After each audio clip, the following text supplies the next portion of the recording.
ሰላም ሀበሻ። ሰላም ጤና ይስጥልኝ። እንዴት ከርማችሁልኛል? ዛሬ ይዤላችሁ የመጣሁት ኢቡና የማይገነፍል የማይሰበር ኤነርጂና ጊዜያችንን ቆጣቢ የሆነ ዘመናችን ያፈራው ጀበናን ነው። እንግዲህ የገዛሁት ከፍራንክፈርት ግራንድ ሀበሻ ዝግጅት ላይ ነው። እኔ እንግዲህ እዚህ ጋር አድቨርታይዝ እያረኩ አይደለም፣ ግን ይሄ ቪዲዮ ለሚጠቅም አይታወቅምና ያለኝን ኤክስፔሪየንስ ሼር አደርጋችኋለሁ በማለት ነው። እንደዚህ በቆንጆ ሁኔታ ፓክ ተደርጎ ይመጣልናል። ኦንላይንም ማዘዝ ይቻላል። እና እንዲህ ስታዩት ስንጥ ያለች ቆንጆዬ ቡና ጀበና ናት። ስትገለብጧት ግን የዘመኑ ቴክኖሎጂ የነካካት ናት። እናም አንድ ቀን በደከማችሁ ጊዜ ብድግ ብላ ቡና እንደምታፈላና እንደምታቀርብ ተስፋ እያደረግን ለዛሬ እንግዲህ ራሴ ማንዋል አፈላባታለሁ። እንግዲህ 3 አይነት ፕሮግራም አላት። አንደኛው ማብሪያ ነው እና እዚህ ጋር ውሃ 24 ዲግሪ ሴንቲግሬድ ይላል።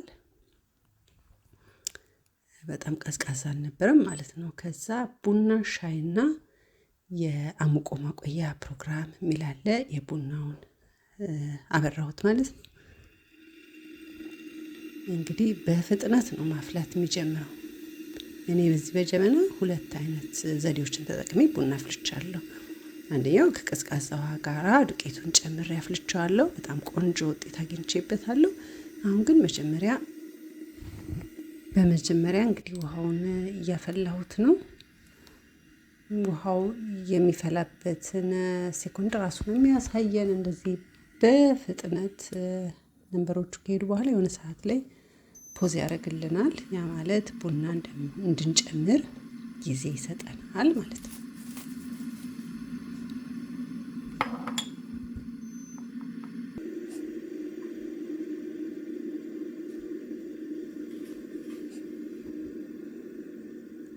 ቁጥሮቹ በጣም በፍጥነት ነው የሚበሩት። እንግዲህ ያ ማለት በጣም በፍጥነት ውሃዋችንን እያፈላው ነው።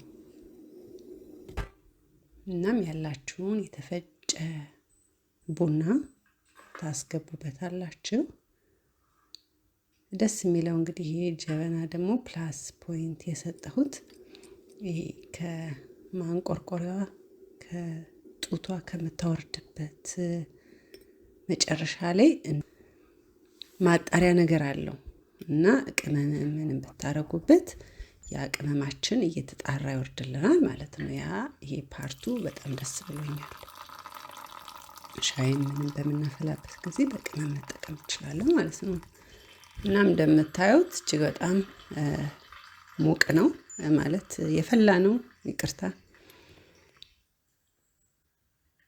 እንደዚህ በምናስቀምጠው ጊዜ ደግሞ የማቆያ ፕሮግራም አለው።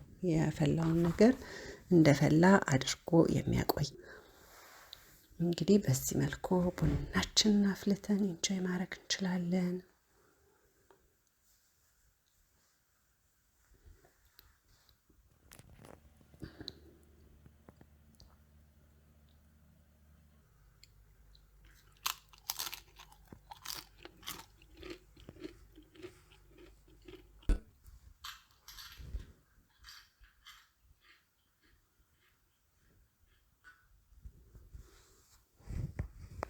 ቆንጆ ቡና በተጠቀምን ቁጥር እንግዲህ ቆንጆ ቡና ውጤት እናገኛለን።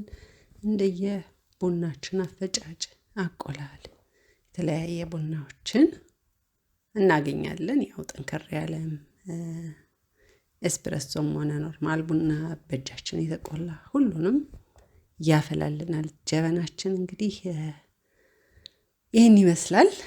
በጣም ፖዘቲቭ የሆነ ውጤትን ያገኘሁበት በጣም ደስ ብሎኛል። እናም ይሄን ኤክስፔሪየንሴ ብዙ ቦታዎች እንግዲህ እሳት በማናበራበት ጊዜ ይዘነው ልንቀሳቀስ እንችላለን። በጣም ትንሽና ፕራክቲስ ነው እላለሁ።